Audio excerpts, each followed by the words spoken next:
အားလုံးပဲမင်္ဂလာပါရှင်။မိရှိလေးချက်စားဖြစ်လို့ချက်နည်းလေးကိုမျှဝေလိုက်ပါတယ်ရှင်။ချက်တွန်အမိတ်ရဲ့အပွားအဖြူလေးပါနော်။ချက်တွန်ပြူချင်းခန်းချင်ဒီ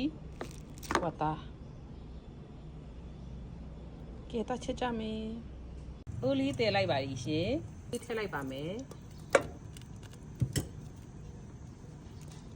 စင်တစ်ပြင်ထားတာပါ။ဒီဘက်မှာယူနီးတည်ထားပါတယ်။ဒီမှာစီအိုးတည်ထားပါတယ်ရှင်စီပူလာရင်ချက်တမယုံထည့်ပါမယ်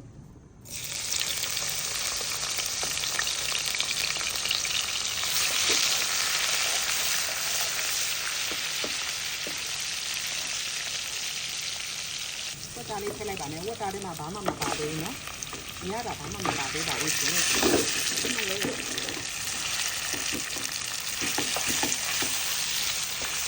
ဒီခဏလေးချက်အောင်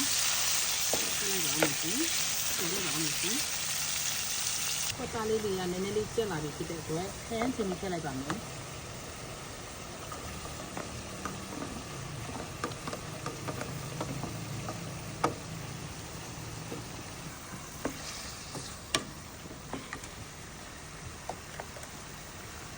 ပါ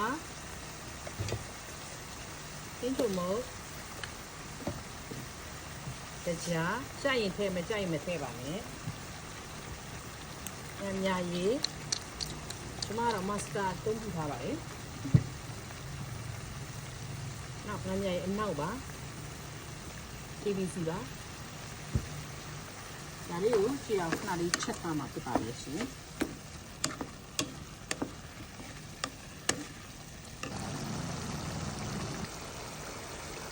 ပြန်လာပြီးဖြစ်တဲ့အတွက်ချင်းစက်တူကိုထည့်လိုက်ပါမယ်ရှင်။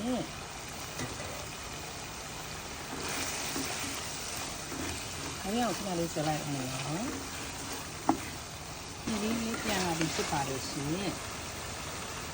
ဒီဘက်မှာတင့်တယ်ထားတဲ့ရင်းနှီးလေးကွက်တော့မှာဖြစ်ပါတယ်။ဒီလေးကိုထည့်လိုက်မှဖြစ်ပါတယ်ရှင်။ဒီလေးကွက်လာပြီးဖြစ်တဲ့ကြောင့်မလို့ဒီထည့်လိုက်ပါလို့ရှင်။တွဲလိုက်ပါအောင်မရှင်ဒီမှာပေါင်တဲထားရဖြစ်ပါတယ်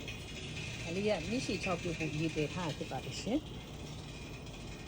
စိန်ထားတဲ့မိရှိ6လေးပါဒါလေးပြုတ်ပါမယ်နော်တွက်လာပြီးဖြစ်တဲ့အတွက်မိရှိလေးပြုတ်လိုက်ပါမယ်ရှင်